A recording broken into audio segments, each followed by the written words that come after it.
This is me, Mohammad Waleed Anjam, and I hope all of you will be fine. Student, today we are going to discuss Newton rings.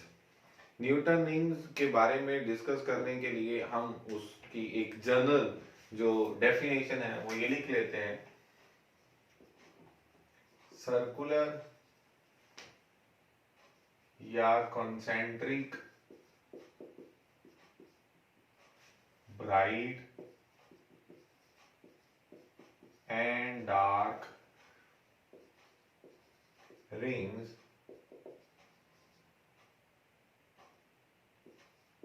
due to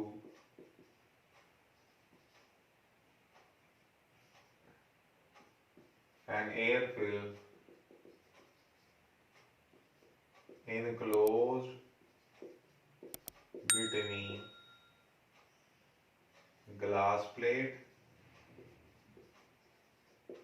and plano convex lens is called Newton rings.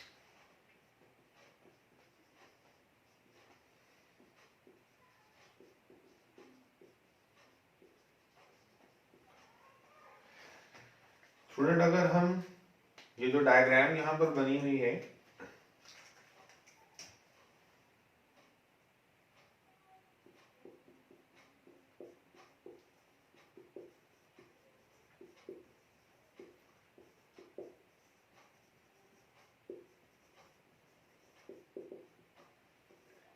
इसके मुताबिक हम देखें तो हमारे पास कौन कौन सी चीजें हैं जो हमने इस्तेमाल की हुई हैं। बेसिकली इस डायग्राम में हमारे पास ये एक लेंस जिसे हमने एल का नाम दिया है, ये एक प्लेनो कन्वेक्स लेंस है। यहाँ पे हम लिखते हैं प्लेनो कॉन्वेक्स लेंस जो कि एल है। इसे प्लेनो कन्वेक्स लेंस क्यों कहते हैं? क्योंकि इसकी एक साइड बिल्कुल प्लेन है।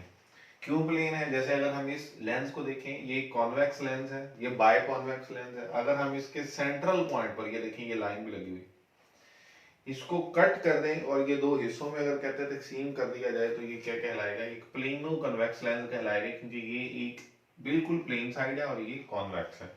तो हम इसे बोलते हैं प्लेनो कन्वेक्स लेंस।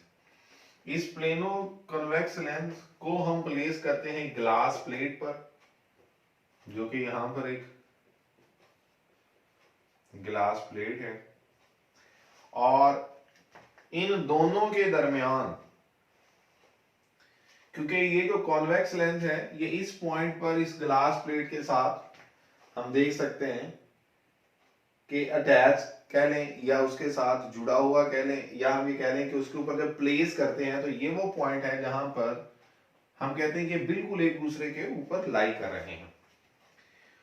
इनके दरमियान में ये जो जगह खाली मौजूद है, यहां पर एक एयर फिल्म ट्रैप हो जाती है। यहां मैंने डेफिनेशन में एक पॉइंट लिखा है, due to an air film enclosed between glass plate and plano convex lens. तो ये प्लेनो कन्वेक्स लेंस और ग्लास प्लेट के दरमियान जो हमारे पास एयर फिल्म है, स्टूडेंट उसको बनाने के लिए, सिर्फ अंडरस्टैंडिंग के लिए मैं यहां पर ये ऐसी एक लेयर बना रहा हूं। ये देखिएगा, ये आप सपोज कर लें कि ये एक एयर फिल्म है, ठीक है, सिर्फ ये अंडरस्टैंडिंग के लिए पॉइंट ऑफ व्यू से। मैं अगर इसी को अलहदा से बनाऊं तो ये कुछ इस तरह से आपको नजर आएगी, ताकि आप लोगों को कोई कंफ्यूजन ना रहे। हम ये देख सकते हैं कि ये जो हमारे पास एयर फिल्म है जो मैंने यहां पर बनाई भी है, इसकी जो थिकनेस है देखिएगा, जैसे जैसे आप पेरिफेरी की तरफ जा रहे हैं तो इसकी जो थिकनेस है वो बढ़ती जा रही है, और इसकी thickness at the point of the contact, जिसे हमने ओ का नाम दिया है, जहां पर ये प्लेनो कन्वेक्स लेंस और ग्लास प्लेट आपस में कांटेक्ट पे हैं, वहां पे जो एयर फिल्म की थिकनेस है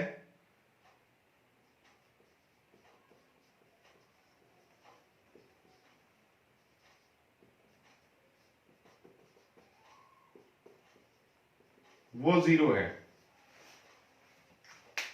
और इसकी जो थिकनेस है टुवर्ड्स द पेरिफेरी, जैसे जैसे हम मूव करेंगे ये बढ़ रही है। स्टूडेंट बेसिकली ये हमारे पास 2D इमेज कह लें या 2 डायमेंशनल कह लें। अगर हम इसका 3D इमेज देखें तो बेसिकली जैसे हमारे पास हम ये कह सकते हैं कि कर्व्ड डिश होती है।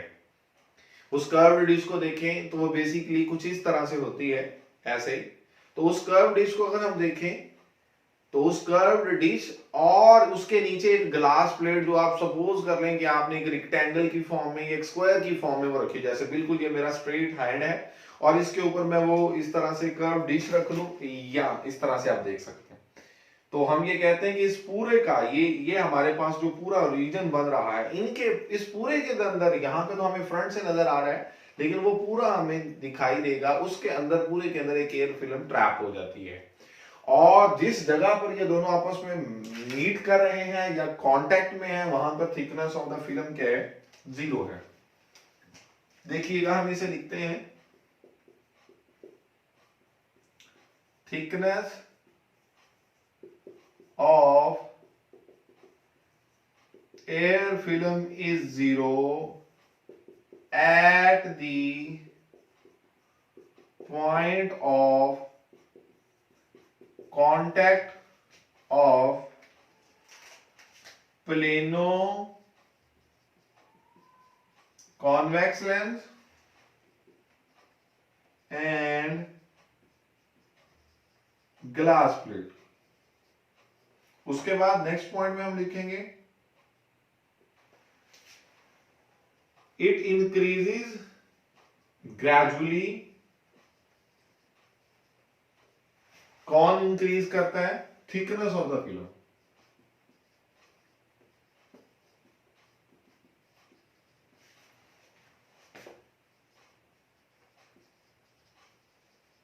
as we move toward the periphery या बाउंड्री। जैसे हम बाउंड्री की तरफ जाते हैं तो उसी एयर फिल्म की जो थिकनेस है वो ग्रेजुअली इंक्रीज करती जाती है। ये देखेंगे मैंने ये आपके लिए बना भी दी है ताकि आप लोगों को थोड़ी सी अंडरस्टैंडिंग जो है वो इजी हो जाए। इसके बाद हम क्या इस्तेमाल करते हैं, प्लेनो कन्वेक्स लेंस हो गया, ग्लास प्लेट होगी, और स्टूडेंट ये भी एक ग्लास प्लेट है। तो ये ग्लास प्लेट ये तो हम यहां पर लिख सकते हैं कि 2 ग्लास प्लेट्स, हमें 2 ग्लास प्लेट्स हैं। और उसके बाद हम यूज करते हैं एक माइक्रोस्कोप, और हम यहां पर एक लेंस इस्तेमाल करते हैं।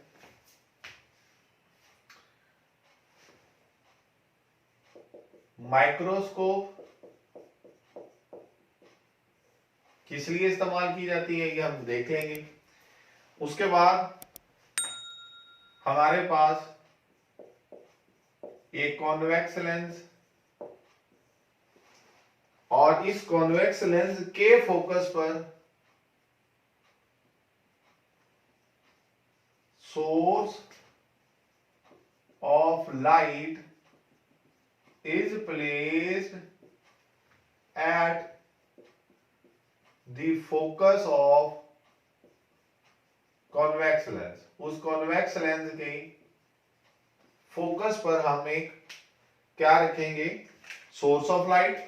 यानी कि अगर इस कॉन्वेक्स लेंस का ये फोकस पॉइंट है तो हम यहां पर एक सोर्स रख देंगे, और उस सोर्स से जो बीम ऑफ लाइट आएगी वो इस लेंस में से पास करने के बाद पैरेलल बीम की फॉर्म में कन्वर्ट हो जाएगी। जैसे कि मैं आपको कल भी बता चुका हूं लास्ट टॉपिक में कि स्फेरिकल वेव फ्रंट्स को प्लेन वेव फ्रंट्स में कन्वर्ट करने के लिए हम क्या करते थे, हम उस सोर्स ऑफ लाइट को कहां पर रख देते थे, फोकल पॉइंट या focus point of the convex lens पर। तो उससे बाहर निकलने वाली रेज जो होती हैं वो पैरेलल बीम्स या रेज बन जाती हैं।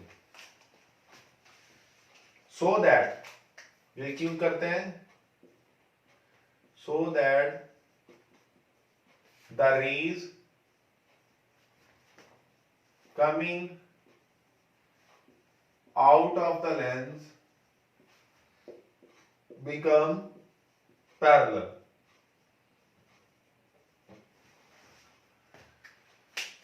ठीक हो गया स्टूडेंट। अब हम देखते हैं कि होता क्या है जब हम सोर्स को इस कॉन्वेक्स लेंस के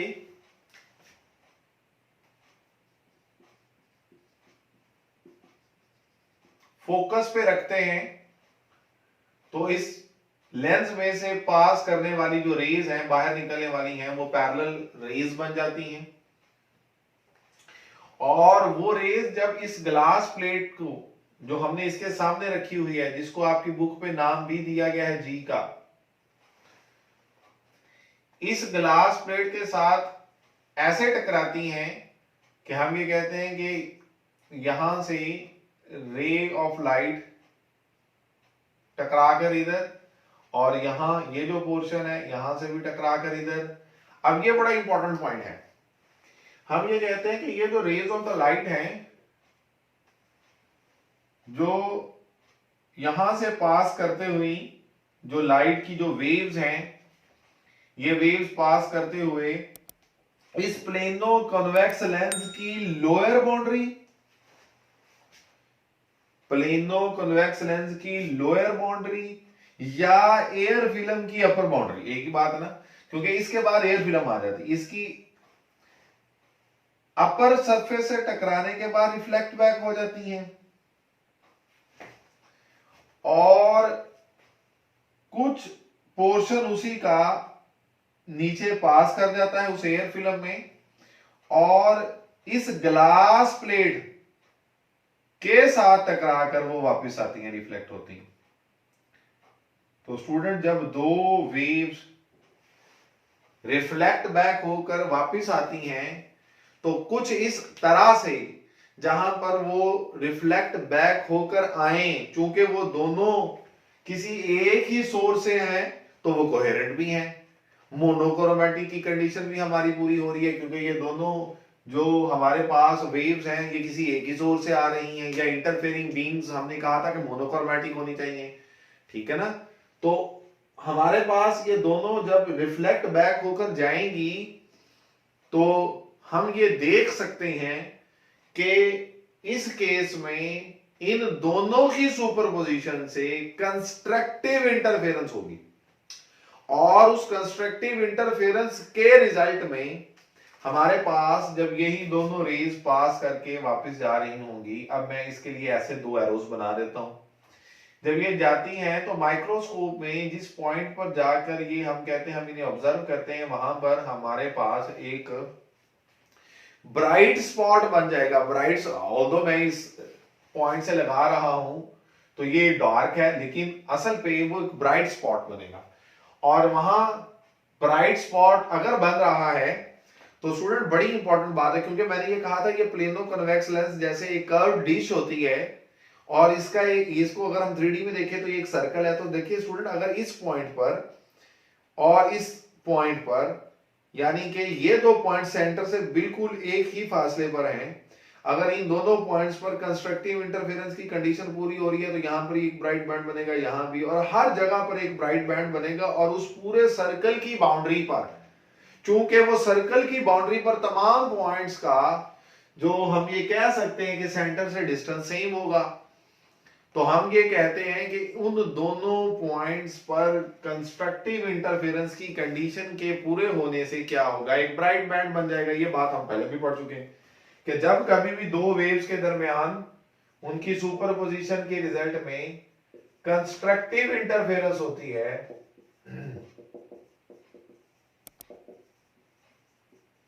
तो उस कंस्ट्रक्टिव इंटरफेरेंस के रिजल्ट में कौन सा बैंड बनता है, ब्राइट स्पॉट बनता है, या ब्राइट फ्रिंज बनता है, या ब्राइट बैंड बनता है।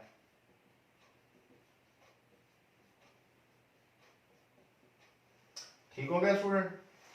और इसी के कॉरस्पॉन्डिंग कुछ ऐसे पॉइंट्स होंगे जहां पर क्या होगा, जहां पर डिस्ट्रक्टिव इंटरफेरेंस की कंडीशन पूरी हो रही होगी,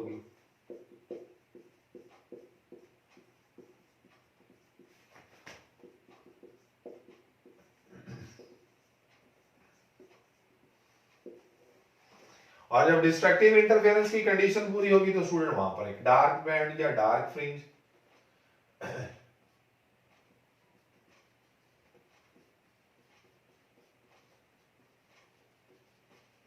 बन जाएगा। और स्टूडेंट हुआ क्या कि पहली अगर ये मैं देखूंगी, अब बड़ा ये इंपॉर्टेंट पॉइंट है, अगर ये मेरे पास एक सर्कल की बाउंड्री है और इस बाउंड्री को देखा तो छोटे छोटे छोटे डॉट्स मिलाकर मैंने ये बनाई, तो ये ब्राइट स्पॉट्स थे सारे, इनको मिलाने से एक ब्राइट बैंड बन गया। उससे आगे अगर थोड़ा सा हम आ जाए तो शायद वहां पर एक ऐसी कंडीशन हो जहां पर इन दोनों रिफ्लेक्टेड बीम्स की जो कंडीशन है वो ऐसी हो जाए कि वहां पर डिस्ट्रक्टिव इंटरफेरेंस की कंडीशन पूरी हो रही हो। इस बात को हम समझ इस तरह से सकते हैं कि अगर हम ये कहें कि हमारे पास ये दो रेज है या दो वेव्स है, और ये कहते हैं कि एक वेव है और इसी के करॉस्पॉन्डिंग ये दूसरी वेव है। स्टूडेंट अगर इन दो वेव्स को देखें तो जहां दोनों के क्रस्ट है या जहां दोनों के ट्रफ है, ये हम देख सकते हैं। तो यहां ऑटोमेटिकली हम ये बात पढ़ चुके हैं कल भी, लास्ट टॉपिक के अंदर भी, कि जब क्रस्ट क्रस्ट के साथ मीट करता है या ट्रफ ट्रफ के साथ मीट करता है तो कंस्ट्रक्टिव इंटरफेरेंस की कंडीशन पूरी हो जाती है। और अगर कभी ऐसा हो कि जो हमारे पास एक वेव का क्रस्ट हो और दूसरी का ट्रफ हो, तो हमारे पास स्टूडेंट कौन सी कंडीशन पूरी हो जाएगी? तो हमारे पास ये देख सकते हैं कि जब इसका क्रस्ट था तो शायद इसका ट्रफ है, और जब इसका ट्रफ था तो इसका क्रस्ट था। तो रिजल्ट हमारे पास अल्टीमेटली ये आता है कि हम यहां पर ये कहते हैं कि वहां पर डिस्ट्रक्टिव इंटरफेरेंस की कंडीशन पूरी हो जाती है और वो डार्क बैंड बन जाएगा। तो इन शॉर्ट हमारे पास पहले एक अगर ब्राइट बैंड बना तो उसके बाद फिर एक डार्क बैंड बनेगा, फिर एक ब्राइट बैंड बनेगा, फिर एक डार्क बैंड बनेगा, और एक कंसेंट्रिक रिंग्स की फॉर्म में हमारे पास, ये देखिएगा मैंने इसीलिए लिखा था सर्कुलर या कंसेंट्रिक, जिनका सेंटर एक ही है। जो ब्राइट और डार्क रिंग्स बनते हैं किसकी वजह से? एयर फिल्म जो कि इनक्लोज है इन प्लेनो कन्वेक्स लेंस और ग्लास प्लेट के दरमियान, उनमें इंटरफेरेंस की वजह से, उस एयर फिल्म में इंटरफेरेंस ऑफ द लाइट की वजह से, तो लाइट चूंकि एक वेव नेचर पोजेस करती है, इसकी वजह से हम ये कहते हैं कि वो हमने वहां पर वेव्स बनाई। और अगर हम इन वेव्स की बात करेंगे तो हम ये कहते हैं कि बिल्कुल इसी तरह से जैसे इस तरफ हुआ है काम, वैसे इस साइड पर यही होगा, फिर उससे नेक्स्ट पोर्शन पर, उससे नेक्स्ट पोर्शन पर, हर पोर्शन पर हम इसी तरह से स्टूडेंट देखते जाएंगे। और सेंट्रल स्पॉट को अगर हम देखें तो जो सेंट्रल स्पॉट है, उस सेंट्रल स्पॉट पर चूंकि थिकनेस ऑफ द फिल्म 0 है, तो इस जगह के लिए सेंटर ऑफ न्यूटन रिंग्स, जो न्यूटन रिंग्स का सेंटर है वो डार्क है। वो डार्क क्यों है? वो डार्क स्टूडेंट इसलिए है क्योंकि वहां पर थिकनेस ऑफ द फिल्म 0 है और उस पॉइंट पे डिस्ट्रक्टिव इंटरफेरेंस की कंडीशन भी पूरी हो रही है। और सेकेंडली हम ये कह सकते हैं कि हमारे पास जब कभी भी कोई एक वेव रेयर मीडियम से डेंसर मीडियम में जाती है, रेयर मीडियम से डेंसर मीडियम में जाती है, तो डेंसर मीडियम की बाउंड्री के साथ टकराने के बाद वो रिफ्लेक्ट बैक होती है, और वो रिफ्लेक्ट कुछ इस अंदाज में होती है कि हमारे पास जो क्रस्ट होता है वो ट्रफ में कन्वर्ट हो जाता है, और अगर वो ट्रफ हो तो वो किस में कन्वर्ट हो जाता है? क्रस्ट में कन्वर्ट हो जाता है। यानी कि ये हमारा रिजल्ट बन जाता है। और अगर क्रस्ट ट्रफ में या ट्रफ क्रस्ट में कन्वर्ट हो जाए तो हम कहते हैं कि वहां पर फेज डिफरेंस कितने का आ जाता है? π/2 का फेज डिफरेंस हम कहते हैं इंट्रोड्यूस हो जाता है।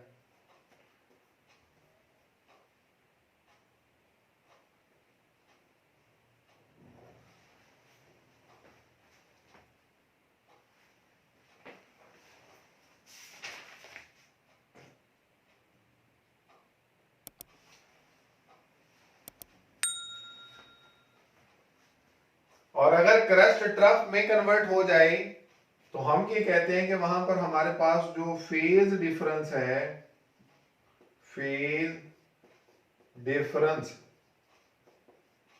वो कितने का हो जाएगा, लैम्डा बाय 2 का। लैम्डा एक कंप्लीट वेव की लेंथ थी और उसको डिवाइड करेंगे तो हम ये कहते हैं 2 से, तो क्रस्ट ट्रफ में या ट्रफ क्रस्ट में कन्वर्ट हो जाएगा। और हम इसको ये भी कह सकते हैं कि 180 डिग्रीज का फेज शिफ्ट है।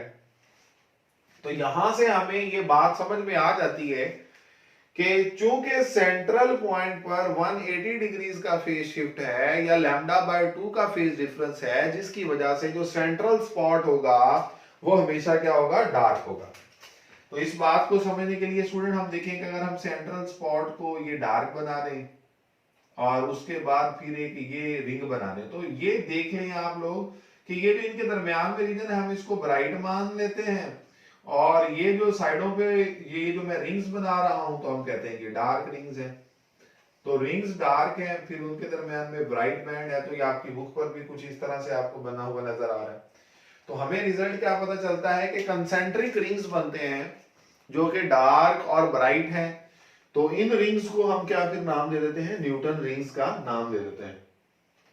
तो स्टूडेंट आई होप कि आप लोगों को इस टॉपिक के बारे में मुकम्मल अंडरस्टैंडिंग डेवलप हो चुकी होगी। Please don't forget to like and subscribe my channel. और इसी के साथ मैं आप लोगों को एग्जांपल्स भी करवा देता हूं, एग्जांपल 9.1 और 9.2। ये बिल्कुल जो हमने कल टॉपिक पढ़ा है यंग्स डबल स्लिट एक्सपेरिमेंट का, उसी से रेलिवेंट है। तो आइए देखते हैं कि उन एग्जांपल्स को किस तरह से सॉल्व करेंगे। जी तो स्टूडेंट एग्जांपल 9.1 जो है उसकी स्टेटमेंट कुछ इस तरह से है, the distance between the slits in young double slit experiment. Young double slit experiment में जो स्लिट्स के दरमियान में फासला है, कल हमने ये पढ़ा था कि हमारे पास अगर ये इस तरह से दो स्लिट्स हैं तो इनके दरमियान में जो फासला है उसे हम डी बोलते हैं। तो वो हमारे पास कितना गिवन है जी, 0.25 centimetre, which can be written as 0.25 into 10⁻⁻² metre. ठीक है जी। Interference fringes are formed on a screen placed at a distance of 100 centimetre. और उन स्लिट से जो स्क्रीन को रखा गया कितने फासले पर, 100 सेंटीमीटर। तो 100 सेंटीमीटर को स्टूडेंट अगर आप 100 इंटू 10⁻⁻² मीटर लिखें तो हम उसे सिंपली 1 मीटर लिख सकते हैं। तो हमारे पास यही इतना फासला है स्लिट से स्क्रीन का जहां पर इंटरफेरेंस फ्रिंजेस को हम ऑब्जर्व कर रहे हैं। The distance of the third dark fringe from the central bright ring, जो हमारे पास थर्ड डार्क फ्रिंज होगा उसका distance from the central bright जो है वो कितना है, 0.059 सेंटीमीटर। हमने कैलकुलेट क्या करना, calculate the wavelength of the light. हमने उस लाइट की जो वेवलेंथ है वो क्या करनी है, फाइंड आउट करनी है जी। कैलकुलेशन में अगर देखें तो चूंकि ये डार्क बैंड है और डार्क बैंड के डिस्टेंस के लिए हमने इक्वेशन इस्तेमाल की थी y = m + 1/2 lambda l over d। तो स्टूडेंट इस इक्वेशन में यहां पर ये जो m है हमने कहा था इसकी value 0 1 2 3 4 up to so on, हमने इस तरह से लिखा। यहां बहुत एक इंपॉर्टेंट पॉइंट है कि जब मैं m की जगह पर 0 लिखूंगा तो वो मेरे पास फर्स्ट डार्क बैंड होगा। फिर m की जगह पर जब मैं 0 के बाद 1 लिखूंगा तो वो मेरे पास सेकंड डार्क बैंड होगा। और m की जगह पर जब मैं 2 लिखूंगा तो वो मेरे पास थर्ड डार्क बैंड होगा। तो थर्ड डार्क बैंड के लिए m की जगह पर हमें क्या पुट करना पड़ेगा, 2। और इस इक्वेशन में अगर हम m की जगह पर 2 पुट करें तो 2 + 1/2 into lambda l divided by d, which can be written as, अगर हम इस कैल्शियम में 2 2 4 + 1 तो ये बन जाएगा 5/2 into lambda l over d। ये y की इक्वल है। अब इस इक्वेशन में अगर जो y है वो 5 लैम्डा l ओवर 2d के बराबर है, तो इसी इक्वेशन से स्टूडेंट अगर हमने लैम्डा की वैल्यू निकालनी हो तो ये 2d इधर y के साथ जाके मल्टीप्लाई हो जाएगा और 5l इधर आके डिवाइड हो जाएगा। सिर्फ हमें वैल्यूज पुट करनी है। 2d की वैल्यू क्या है, d की वैल्यू है 25 इंटू 10⁻⁻² मीटर्स, और y की वैल्यू क्या है हमारे पास 0.059, और चूंकि ये सेंटीमीटर है तो हम इसे ऐसे लिख सकते हैं 0.059 into 10⁻⁻² metre into 10⁻⁻² metre divided by l, और l की वैल्यू क्या है 100 सेंटीमीटर, जिसको हमने कहा 1 मीटर लिख सकते हैं। स्टूडेंट ये वैल्यूज अगर हम देखें तो इनकी कैलकुलेशन के बाद हमारे पास जो रिजल्ट आ जाएगा वो रिजल्ट आ जाता है कि 590 नैनोमीटर, 590 नैनोमीटर ये हमारा रिजल्ट हो जाएगा किसका, वेवलेंथ ऑफ द लाइट का।